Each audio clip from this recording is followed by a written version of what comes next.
بسم اللہ الرحمن الرحیم۔ السلام علیکم۔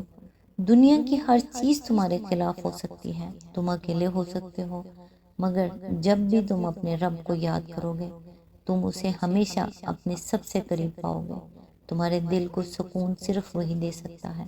تم اس سے ہزار گناہوں کے بعد بھی پکارو گے، وہ پھر بھی تمہارے سب سے قریب ملے گا۔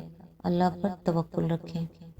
رسول اللہ صلی اللہ علیہ وآلہ وسلم نے ارشاد فرمایا، جو شخص دنیا میں دوگلا پن اختیار کرے گا تو قیامت کے دن اس کے منہ میں آگ کی دو زبانیں ہوں گی۔ ابو داؤد۔ آقائے دو جہاں صلی اللہ علیہ وآلہ وسلم نے ارشاد فرمایا، وہ گناہ جس پر یہاں دنیا میں بھی اللہ پکڑتا ہے اور آخرت میں بھی بدترین عذاب دے گا، وہ ہے فساد، سرکشی اور قطع رحمی، یعنی رحم نہ کرنا۔ اس سے بڑھ کر کوئی گناہ نہیں۔ ابو داؤد۔ اللہ تعالیٰ سے دعا ہے کہ وہ ہم سب کو نیکی کی ہدایت دے اور نیک کام کرنے والا بنائے۔ اللہ تعالیٰ آپ کو اور آپ کے تمام اہل و عیال کو اپنے حفظ و امان میں رکھے، آمین۔ آج انشاءاللہ آیت نمبر 62 سے سٹارٹ کریں گے۔ اس کا ترجمہ اور تفسیر تفہیم القرآن سے بیان کروں گی جو اہل سنت جماعت کے لیے ہے۔ اعوذ باللہ من الشیطان الرجیم، بسم اللہ الرحمن الرحیم۔ مومن تو اصل میں وہی ہیں جو اللہ اور اس کے رسول کو دل سے مانے اور جب کسی اجتماعی کام کے موقع پر رسول کے ساتھ ہوں تو اس سے اجازت لیے بغیر نہ جائیں۔ جو لوگ تم سے اجازت مانگتے ہیں وہی اللہ اور رسول کے ماننے والے ہیں، پس جب وہ اپنے کسی کام سے اجازت مانگیں تو جسے تم چاہو اجازت دے دیا کرو، اور ایسے لوگوں کے حق میں اللہ سے دعائے مغفرت کیا کرو، اللہ یقیناً غفور الرحیم ہے۔ اس کی تفسیر ہے، یہ آخری ہدایات ہیں جو مسلمانوں کی جماعت کا نظم و ضبط پہلے سے زیادہ کس دینے کے لیے دی جا رہی ہیں۔ یہی حکم نبی صلی اللہ علیہ وآلہ وسلم کے بعد آپ کے جانشینوں اور اسلامی نظام جماعت کے امراء کا بھی ہے۔ جب کسی اجتماعی مقصد کے لیے مسلمانوں کو جمع کیا جائے، قطع نظر اس سے کہ جنگ کا موقع ہو یا حالت امن کا، بہرحال ان کے لیے یہ جائز نہیں ہے کہ امیر کی اجازت کے بغیر واپس چلے جائیں یا منتشر ہو جائیں۔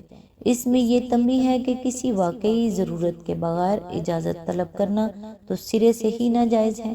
جواز کا پہلو صرف اس صورت میں نکلتا ہے جبکہ جانے کے لیے کوئی حقیقی ضرورت لاحق ہو، یعنی ضرورت بیان کرنے پر بھی اجازت دینا یا نہ دینا رسول کی اور رسول کے بعد امیر جماعت کی مرضی پر موقوف ہے۔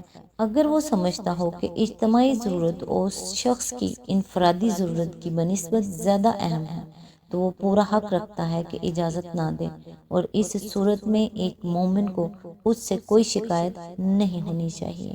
اس میں پھر تنبیہ ہے کہ اجازت طلب کرنے میں اگر ذرا سی بہانہ بازی کا بھی دخل ہو یا اجتماعی ضروریات پر انفرادی ضروریات کو مقدم رکھنے کا جذبہ کار فرما ہو تو یہ ایک گناہ ہے۔ لہٰذا رسول اور اس کے جانشین کو صرف اجازت دینے ہی پر اکتفا نہ کرنا چاہیے، بلکہ جس سے بھی اجازت دے ساتھ کے ساتھ یہ بھی کہہ دے کہ خدا تمہیں معاف کرے۔ آیت نمبر 63۔ مسلمانوں اپنے درمیان رسول کے بلانے کو آپس میں ایک دوسرے کا سا بلانا نہ سمجھ بیٹھو۔ اللہ ان لوگوں کو خوب جانتا ہے جو تم میں ایسے ہیں کہ ایک دوسرے کی آڑ لیتے ہوئے چپکے سے سٹک جاتے ہیں۔ رسول اللہ صلی اللہ علیہ وآلہ وسلم کے حکم کی خلاف ورزی کرنے والوں کو ڈرنا چاہیے کہ وہ کسی فتنے میں گرفتار نہ ہو جائیں یا ان پر دردناک عذاب نہ آ جائے۔ اس کی تفسیر ہے، اصل میں لفظ دعا استعمال ہوا ہے جس کے معنی بلانے کے بھی ہیں اور دعا کرنے اور پکارنے کے بھی۔ نیز دعا رسول کے معنی رسول کا بلانا یا دعا کرنا بھی ہو سکتا ہے اور رسول کو پکارنا بھی۔ ان مختلف معنوں کے لحاظ سے آیت کے 3 مطلب ہو سکتے ہیں اور تینوں ہی صحیح و معقول ہیں۔ اول یہ کہ رسول اللہ صلی اللہ علیہ وآلہ وسلم کے بلانے کو عام آدمیوں میں سے کسی کے بلانے کی طرح نہ سمجھو، یعنی رسول کا بلاوا غیر معمولی اہمیت رکھتا ہے۔ دوسرا کوئی بلائے اور تم لبیک نہ کہو تو تمہیں آزادی ہے، لیکن رسول بلائے اور تم نہ جاؤ یا دل میں ذرا برابر بھی تنگی محسوس کرو تو ایمان کا خطرہ ہے۔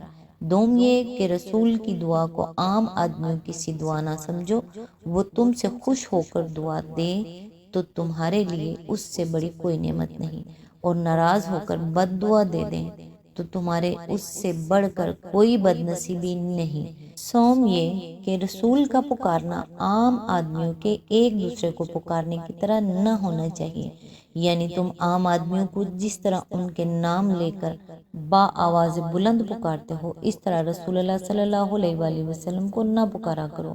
اس معاملے میں ان کا انتہائی ادب ملحوظ رکھنا چاہیے، کیونکہ ذرا سی بے ادبی بھی اللہ کے ہاں مواخذے سے نہ بچ سکے گی۔ یہ تینوں مطلب اگرچہ معنی کے لحاظ سے صحیح ہیں اور قرآن کے الفاظ تینوں کو شامل ہیں، لیکن بعد کے مضمون سے پہلے مطلب ہی مناسبت رکھتا ہے۔ یہ منافقین کی ایک اور علامت بتائی گئی ہے کہ اسلام کی اجتماعی خدمات کے لیے جب بلایا جاتا ہے تو وہ آ تو جاتے ہیں، کیونکہ مسلمانوں میں کسی نہ کسی وجہ سے شامل رہنا چاہتے ہیں، لیکن یہ حاضری ان کو سخت ناگوار ہوتی ہے اور کسی نہ کسی طرح چھپ چھپا کر نکل بھاگتے ہیں۔ امام جعفر صادق علیہ السلام نے فتنے کا مطلب ظالموں کا تسلط لیا ہے، یعنی اگر مسلمان رسول اللہ صلی اللہ علیہ وآلہ وسلم کے احکام کی خلاف ورزی کریں گے تو ان پر جابر و ظالم حکمران مسلط کر دیے جائیں گے۔ بہرحال فتنے کی یہ بھی ایک صورت ہو سکتی ہے، اور اس کے سوا دوسری بے شمار صورتیں بھی ممکن ہیں، مثلا آپس کے تفرقے اور خانہ جنگیاں، اخلاقی زوال، نظام جماعت کی پراگندگی، داخلی انتشار، سیاسی اور مادی طاقت کا ٹوٹ جانا، غیروں کا محکوم ہو جانا، وغیرہ وغیرہ۔ آیت نمبر 64، خبردار رہو، آسمان اور زمین میں جو کچھ ہے اللہ کا ہے، تم جس روش پر بھی ہو اللہ اس کو جانتا ہے۔ جس روز لوگ اس کی طرف پلٹیں گے وہ انہیں بتا دے گا کہ وہ کیا کچھ کر کے آئے ہیں، وہ ہر چیز کا علم رکھتا ہے۔ سورہ نور یہاں پہ مکمل ہوئی۔ نیکسٹ انشاءاللہ سورہ الفرقان سے سٹارٹ کریں گے۔ تب تک کے لیے دعاؤں میں یاد رکھیے گا۔ اللہ حافظ۔